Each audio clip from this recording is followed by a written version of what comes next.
All right, let's start. At the turn of the century, the 1900s, it was the age of the hourglass. And you can see by looking at this woman's incredible body, and then at the hourglass next to her, you can see why it is known as the age of the hourglass in terms of fashion. All right, let's look at the world of the 1900s. We saw it starting, right, when we did the 1890s. Remember the gay 90s and how the world changed because of this. Electricity. Well, electricity would be even more widespread at the turn of the century. Electricity lit up the home. It lit up the night. It lit up the world. People could travel around because of electricity on electric tram cars. It was when the first subways started to appear. And at the turn of the century, we see the car increasingly gaining momentum and overtaking the horse. And aeroplanes. My goodness, what a modern world it was. Telephones were seen in more and more homes as well. So you can see this world really isn't that different to our own. This is the Edwardian era. Remember that word, know that word and know what it means. Edwardian. And it is given this name because of this guy, King Edward VII of England. And there he is with that rather spectacular beard. We can use the word Edwardian to describe things that aren't English. We can talk about the Edwardian period in terms of American architecture, for example. And this is Edwardian style. And of course we'll examine this in much more detail in a second. Although Edward VII died in 1910, the term Edwardian is often extended to include the years leading up to World War I, which began in 1914. So really the first 15 years or so of the 20th century is known as the Edwardian period. Never, ever confuse Edwardian with Victorian, like 99% of the population seem to.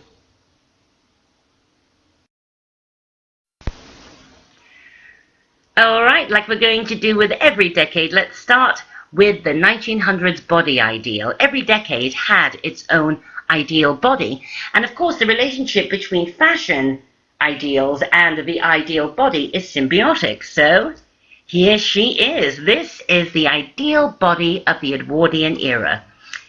Elegant, tall, long neck, full bosom, very full bosom, a tiny waist and full hips. Did anyone actually have this body? Well, this lucky lady did. We'll look at her later. Look at that tiny waist. This is also known as a wasp-waisted body, a wasp waist. That is a wasp, to remind you what a wasp looks like. It's not like a little round chubby bumblebee. A wasp is made of these two bulbous halves, and there is the wasp's waist. And she is wasp-waisted. Right, I just mentioned the symbiotic relationship between fashion and the ideal body. Well, let's see it play out. This is how it played out. And if we put the right hat on her, you can see that this is the silhouette of the first 10 years of the 20th century. But how did women achieve this incredible shape? Well, with corsetry. This really is the age of the extreme corsets, the first 10 years or so of the 20th century. This is a newspaper ad or a magazine ad. And you can see, look, all of the exclusive designs. Large sales have proven it to be the best domestic corset. So they're all slightly different, but they all achieve the same shape, as you can see. Every woman wore a corset. If you didn't wear a corset, you were like slovenly. there was something wrong with you. You were mentally deranged if you didn't wear a corset. It was so improper not to. But of course you wanted to, because you wanted to have that body. And corsets worked. This is a contemporaneous image of a woman without her corset on, and then look at how her waist changes with the corset. And just to give you that visual again, without a corset and with a corset, they worked. They worked a little too well for some people, though. There are always people who take things to the extreme. Ouch. But check her out. Now, what I find interesting about this picture on the left, I think it's been altered. It's been doctored. They didn't have Photoshop in those days, obviously, but you could certainly manipulate an image. And I think that this image has been manipulated to give her this ridiculously tiny waist. I don't think a human being could have a waist that small. But what's interesting is that you can see right here, more than 100 years ago, at the turn of the 20th century, women were being fed unrealistic ideals, weren't they? Just like when we look at all those photoshopped images of perfect size 0 models with perfect bodies and no cellulite. It's been photoshopped, right? This is early photoshopping. And you can see that, wow, women have been fed these false ideals that we're all supposed to be living up to for a very long time. There were other ways, however, along with your corset, that women would try to achieve the kind of waist that you see in these two pictures. There was a craze at the turn of the century for ingesting tapeworm eggs. You would ingest the egg, the tapeworm would hatch, and it would grow in your intestine. And it would eat a great deal of the food that you were eating. So you got thinner and thinner, so you could get a tiny little waist like this, but you didn't want to lose your boobs and you didn't want to lose your bum. So a lot of women did pad out their fronts. Anyway, the tapeworm would grow inside you. And this is a human tapeworm at full length.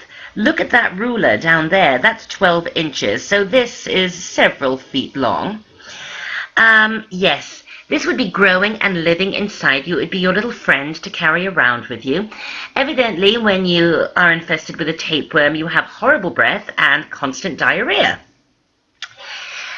Once you decided you wanted to get rid of your little friend, there were a couple of very unpleasant ways to do it, equally unpleasant.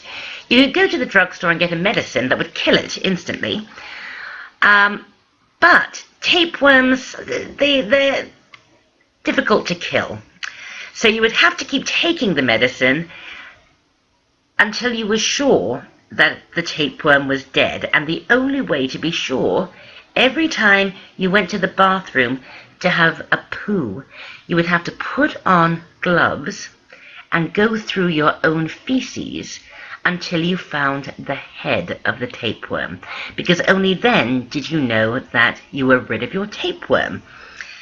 I have to show you now an image, much, much magnified, of a tapeworm's head. That's a tapeworm's head.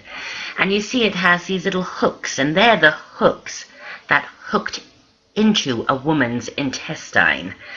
And, it's far too unpleasant, isn't it? So let's put a face on our little tapeworm here.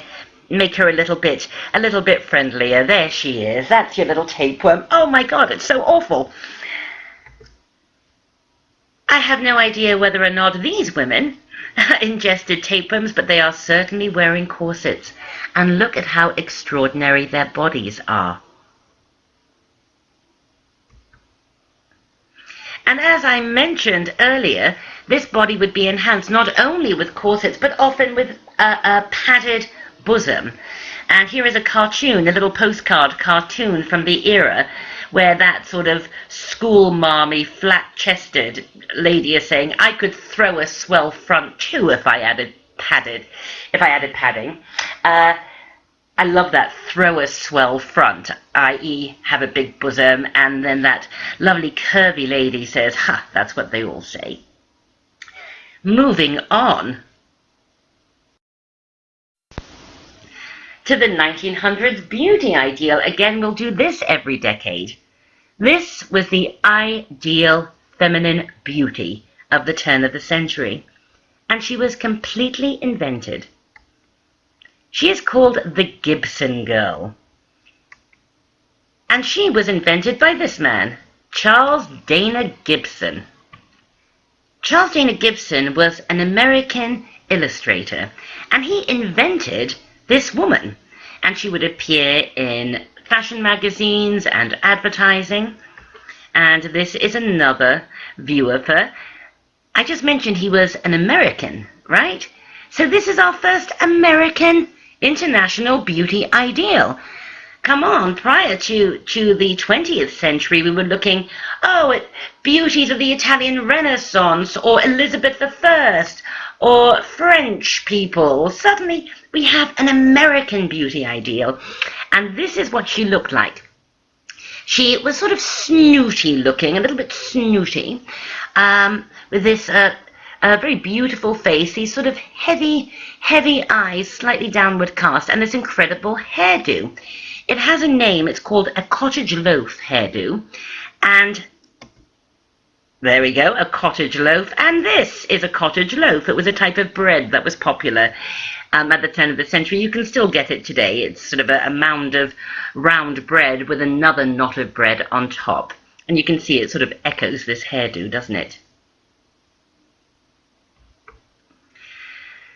And this was the look that women strove to achieve, like these two ladies having tea. They are Gibson girls come to life. But this beauty aesthetic was across the board. This is how everybody wanted to look, and everybody tried to look this way. We see it played out again and again and again. So how was it achieved? This is the first time we're going to be meeting our pretty, fresh-faced, makeupless girl here. Well, makeup wasn't very, very popular at the turn of the century. Women just wore a little bit of rouge. And then, of course, they'd have their incredible cottage loaf hairdo, which they would often decorate with feathers and combs and things like that. So it was a very, very natural look, and you can see it here. And here. And here is a contemporary fashion image, which is obviously referencing the Gibson girl and the turn of the century ideal. And here on the runway. And here again. This is why you need to know your fashion history no matter what you decide to do in fashion. Every era we're going to be looking at style icons, and this is our first style icon. The woman we saw at the beginning with this incredible wasp-waisted hourglass figure.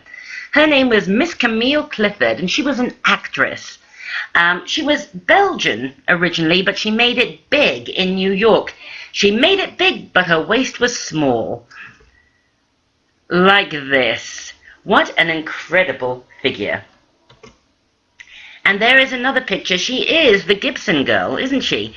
With that snooty look, the cottage loaf hair, and those slightly sort of heavy, downward cast eyes. And also she is throwing a swell front there, isn't she?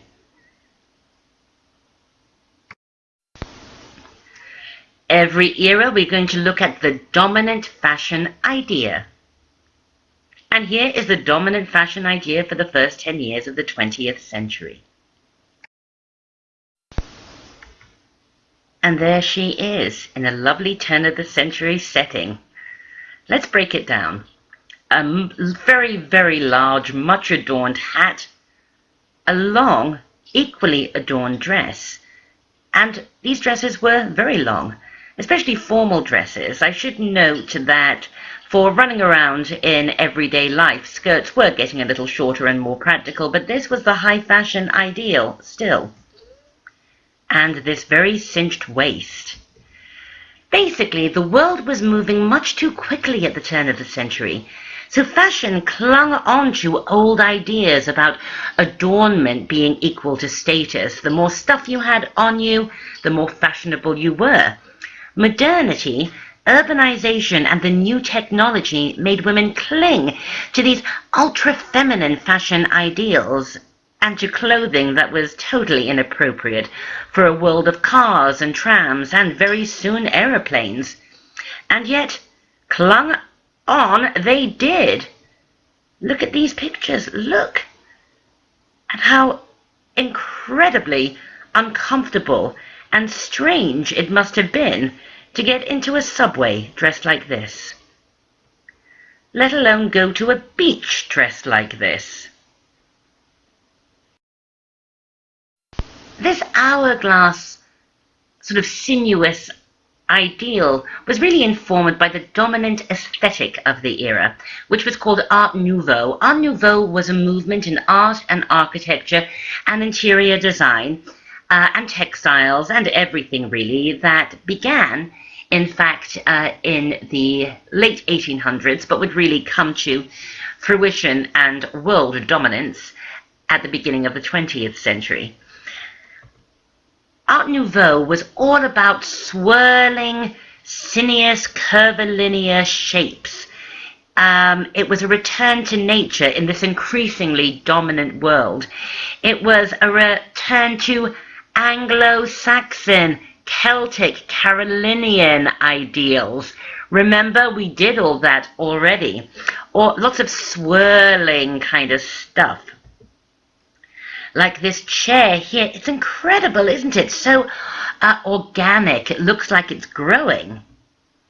And this is an electric table lamp, but take a look at that swirling shape in the form of a lily. And of course, in graphic art, look at this ad here. This is an ad for cigarettes. And look at that hair. It's like the roots of a tree or the branches of a tree, isn't it?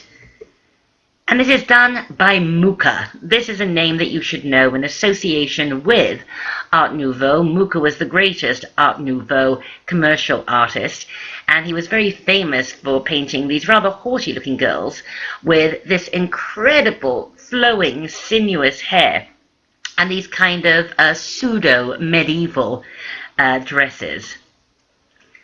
So think about the principles of Art Nouveau, and then let's take a look at a fashion image from the era. And you'll see that really what it does is speak to this obsession with curves. And think about the cottage loaf hair again. This obsession with swirls and curls, because fashion is not an island. You know the rest.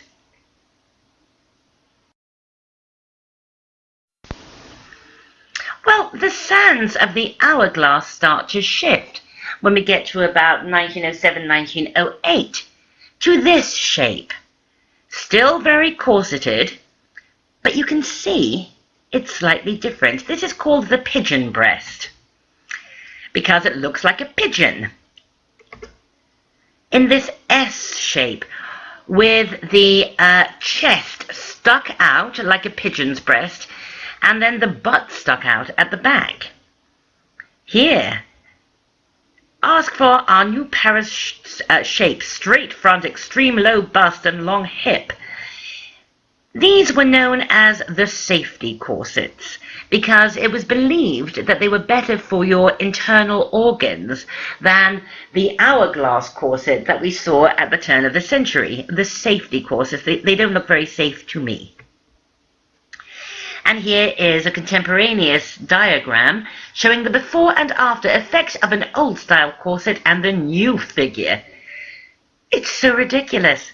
But again, it's really got that Art Nouveau curve, that sort of curvilinear shape, doesn't it? And there it is in a photograph again. What an odd way to want to look, and yet it's strangely graceful. And you will note that in the advertising, in the diagram, and in this photograph, all of these ladies have the cottage loaf hair. As does she. Now, I think it's about time we talked about those incredible, huge hats. They were called cartwheel hats. And here are two ladies wearing these massive cartwheel hats, and they're called cartwheel hats because of the shape of a cartwheel. These hats were enormous. Remember, during this era, people were still clinging to the idea that the more stuff you had, the bigger it was. The more stuff you put on top of it, the more fashionable you were. Wow, that is a big hat. Sometimes these hats would weigh up to 50 pounds. Feathers are heavy when taken in a huge, huge heap. And look at that. Now, she would have been considered incredibly fashionable because she had such a huge hat. And doesn't she look like Helena Bonham Carter? I've just noticed that. Let's look at the Edwardian palette. This is going to be one of our continuums palette. It was very soft, very feminine. Lilac was one of the big colors, like in this dress here. Soft, dusty rose pink, ivory, very feminine colors, very soft pastels.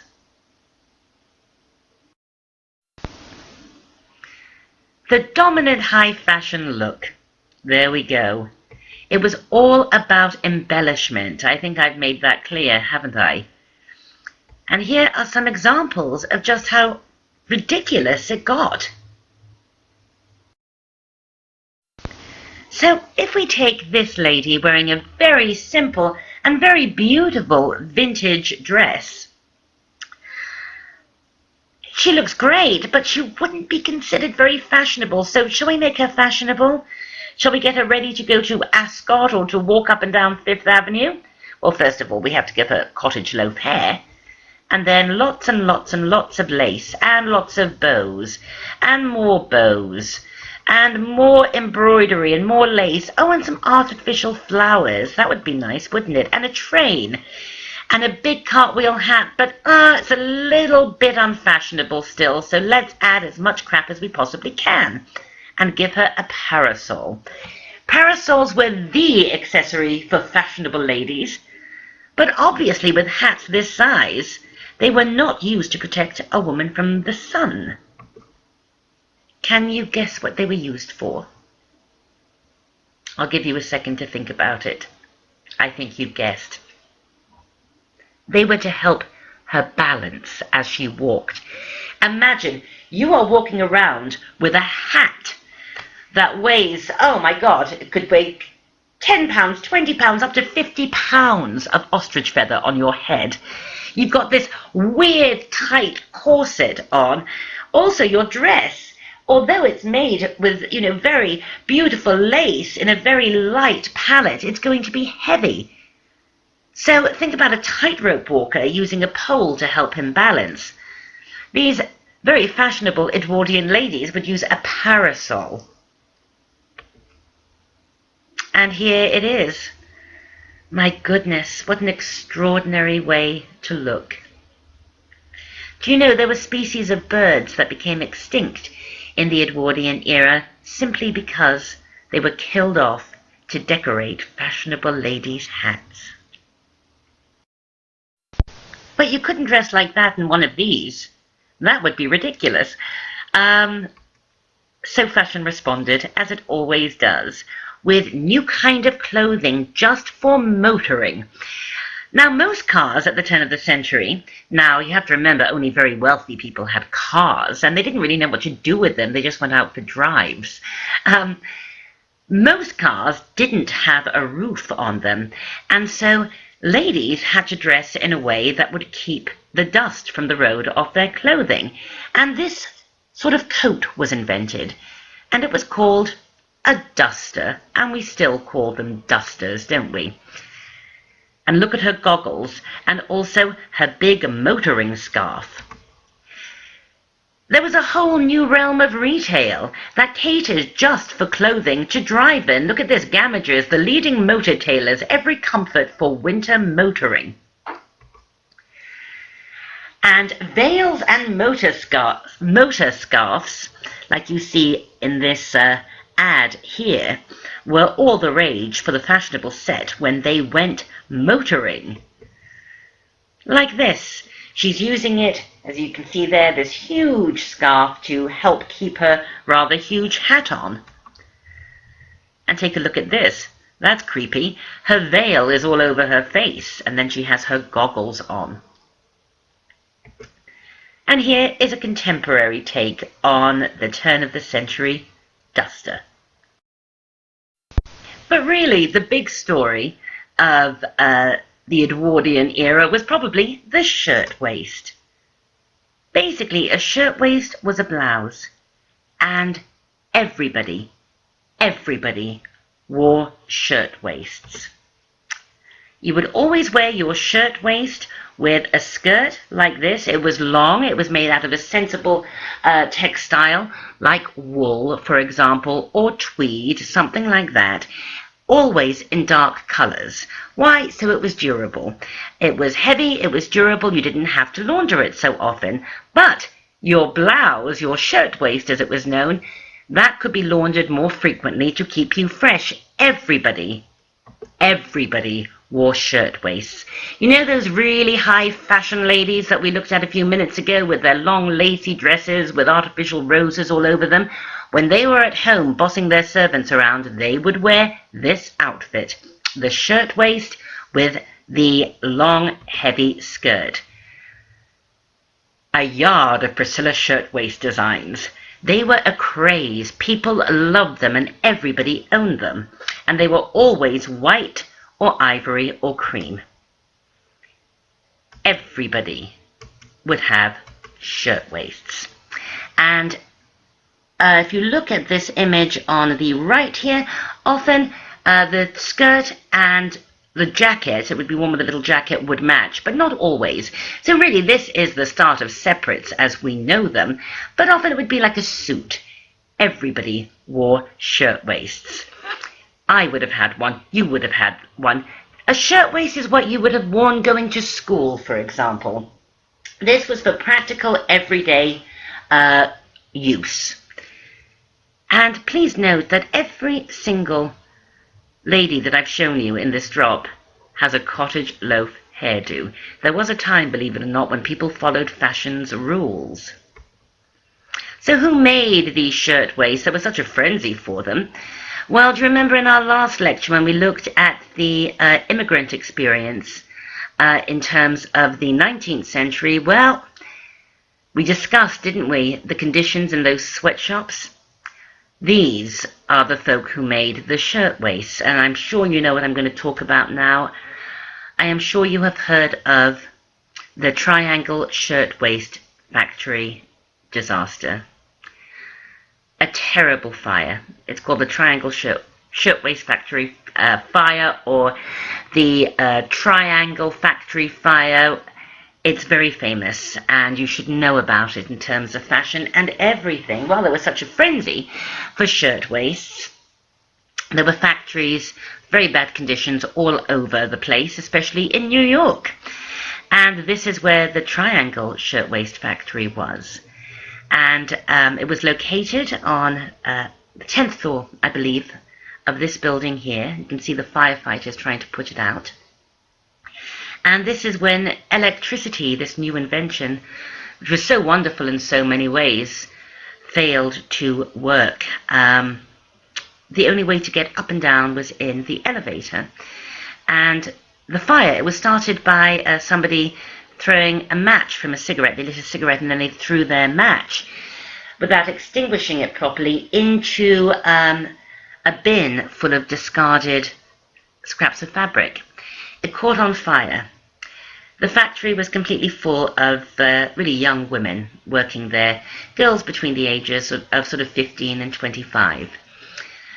A few of them, a few dozen, managed to get out via the elevator while it was still working. However, the elevator stopped working when the fire really took hold, and the fire escape didn't go all the way down to the ground. So look at this headline, it's so sad. 150 perish in factory fire. Women and girls trapped in 10-story building, lost in flames, or hurled themselves to death. Many of them just threw themselves out of the window rather than being burnt alive, sort of like in 9/11. And look at that terrible photograph of those girls. You know, just girls your age. It's so terribly sad. But because of the Triangle Shirtwaist factory fire, very strict laws were imposed is the wrong word, were brought about health and safety in the workplace, emergency exits, building codes, fire escapes, all of that stuff that we still adhere to today. So whenever we have a fire drill at school and we think, oh God, here we go again, another fire drill we've all got to schlep out. Think about those poor girls. They died so that we'd be safe, so let's go cheerfully, right? When we go out on the fire drill. The designer of the decade, another continuum, of course, as we move. The designer of the decade this time is Lucille. Actually, Lady Lucy Duff Gordon. She was an English aristocrat and a very famous fashion designer. Look at her there. She's really trying for that Gibson look, isn't she? This is her sketchbook, and you can see she very much adhered to the ideals of the day. She wasn't very innovative, she was just very famous. And this is one of her dresses. It's very, very pretty. And here is another. Look at the palette. As time went on, she did actually become a little bit more innovative and a little bit more dramatic. This is a Lucille, that was the name that she worked under, Lucille, gown from the 1910s. And you can see it's particularly beautiful and quite dramatic. And this is Lucille, Lady Duff Gordon, on the deck of a boat. In the 1910s, you see the silhouette has changed a little bit. Lady Duff Gordon doesn't just belong to fashion story. She belongs to another rather epic story that you just may have heard of. What boat do you think she is on the deck of there? The Titanic. Lucy Duff Gordon and her husband were on the Titanic. Yet she survived. There she is. She's the lady on the left. She was one of those upper class, upper deck people who got into the lifeboats. I'm sure you've all seen the movie Titanic. Well, Lady Duff Gordon got into quite a bit of trouble and had to go to court because evidently she was in a lifeboat with her husband and some other poshies, these upper deck people. The lifeboat was half empty, but apparently she and her husband bribed the sailors who were, manning the boat to not go back and pick up more survivors. Duff Gordon on stand denies on oath that either he or his wife protested against lifeboat returning to rescue. The story is that they paid the sailors £5 each, and there was like 3 of them, so that's £15, and they were rich, so that was nothing, but quite a bit of money in its time, to poor sailors to not turn back, which is quite disgusting, isn't it? But there we go, Lady Duff Gordon, famous in fashion and famous in the tale of the Titanic too. Let's look at Edwardian gents. Here they are, very dapper. Not really that much different to what we saw in the late 19th century, are they? But take a look at this here. We see the bowler hat. we see the bowler hat come into full force. But basically, what have we got here? We've got the trouser, the waistcoat, the collared shirt, the tie, and the jacket. It's Charles II's clothing rules, isn't it? But you know what? There's a lot more you can learn. And if you would like to learn more about Edwardian male fashion, take menswear with Professor Cockle. It's a wonderful course that really gets into the nitty-gritty of menswear through the ages.